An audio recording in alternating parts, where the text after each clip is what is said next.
Hi guys! Magandang gabi. It's me, Marie Per Vlogs again. Kararating lang namin galing City Center at syempre, namili lang ng mga konting anik-anik kasi nga last week and kahapon namili din kami. So, since na may ginawa kaming mahalaga doon, na dumaan kami sa isang supermarket at napabili na rin ng konti. Papakita ko guys kung ano yung mga binili namin. Yan. Ito po yung mga binili namin. So, ilang supot lang siya. 1, 2, 3, 4, 5 supot. Okay, papakita ko po kung ano yung mga laman-laman ng mga supot namin. Pero syempre, eto si Senseo. Kung napansin nyo guys at napanood nyo yung short video ko, it's all about Senseo. Ang Senseo po is cinnamon roll. Ayan. The best tasting cinnamon rolls on earth. Yan. So, dalawa po yung binili namin. Ito po siya. Yung cinnamon rolls. Yan. Napaka-sarap kaya nito guys. Kaya, hindi pwedeng hindi ka mapapabili ng ganito. So, yun. Yan po yung laman nun.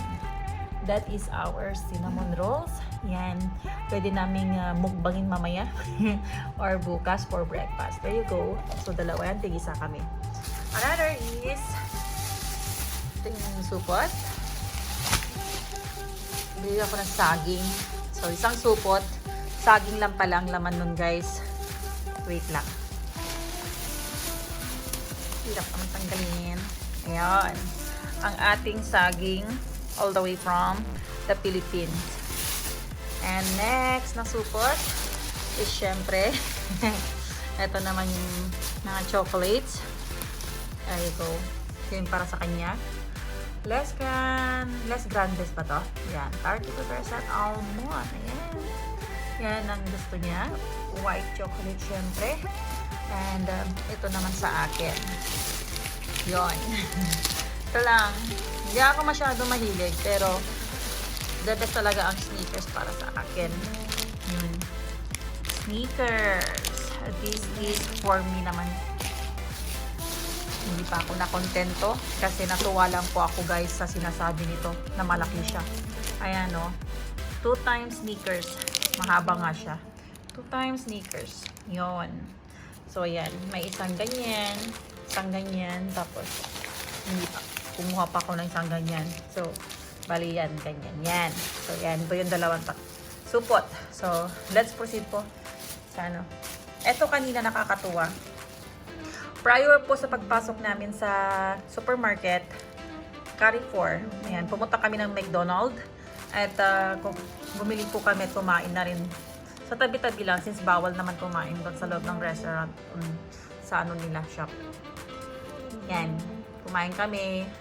At nag-order ako ng cold coffee latte ba yun? Yun. Tapos medyo strong daw siya. Kaya kumuha kami ng tubig. Ayun. Habang nasa loob kami ng Carrefour, may sumita sa amin na bawal daw uminom sa loob. Kaya sabi ko, walang problema. Sorry na lang ng sorry. So, the big deal. So, yan. So, yan ang story niyan. Next is, supot. Supot lang. Kinuha ko lang. And then, bumili kami ng, eto, cabbage. Chinese daw. Chinese cabbage. Mahal nito 14.15. So, i-convert nyo to guys, 14.15 sa Philippine Peso is, sabihin na natin na 13 kasi 12.99 ngayon ang rate. So, round off na natin ng 13. So, times 13 yan. Mahal din. Ginawa ko to para sa sinigang na baboy ko. Okay, kasi may nagbigay po sa akin ng isang pack na baboy. Ayan, so masarap po yan. Kasali po niyan ang aking betrelas. Ang betrelas na to, beans green daw. 1 real and 66. So, mura lang yan. Next, wala lang. May ano lang ako doon. May sibuyas pa kami. Kaya lang, since napadaan lang, kumuha lang ako ng konti. So, 1 real and 71 dirhams lang. Pandagdag lang. Ako kasi yung tao guys na ayoko talaga na pag maliit na yung stock, gusto ko dinadagdagan. Hindi ko pinapaabot ng wala na talaga. Not unless kung nakalimutan or what. So, tinanong ko yung kasama ko. Sabi niya, konti na lang daw ang luya. Ayan, so, dadagdagan na naman ng ano, So, 475 for 7.5 grams. And dito na po tayo sa last na supot. Ang ganda-ganda nito, no? Ayan, yummy, yummy. Sarap-sarap nila sa sinigang. Sa ating, ano? Ay, mayroon pa kaya. So, ito, baking powder po siya.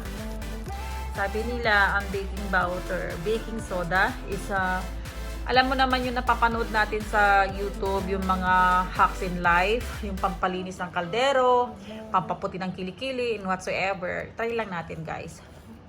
So, yan ang baking soda. Mga hacks. And the best, ito ang pineapple. Yan, tignan na natin. Yan, hindi ko mabuhat, guys. So, yan. Baliktad. Pineapple juice. Natural, no sugar added. Yan. Perfect po yan sa may mga high blood. Katulad ko. And last supot but not the least, eto lang. So, may stock pa kami sa fridge. Kumuha lang ako kasi gusto niya mag-beef stick. So, eto po siya. Ang ating Australian beef stroganoff. Tama ba stroganoff? Yan. Gagawin daw niyang beef stick. Yan. So, and also, eto, baka. Eto naman is buto-buto, local beef stew bone. Sarap to.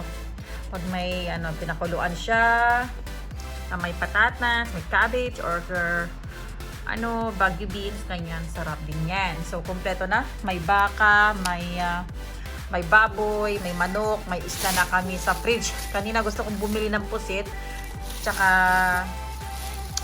yung octopus. Kaya lang baka medyo matagalan kami, kaya hindi na.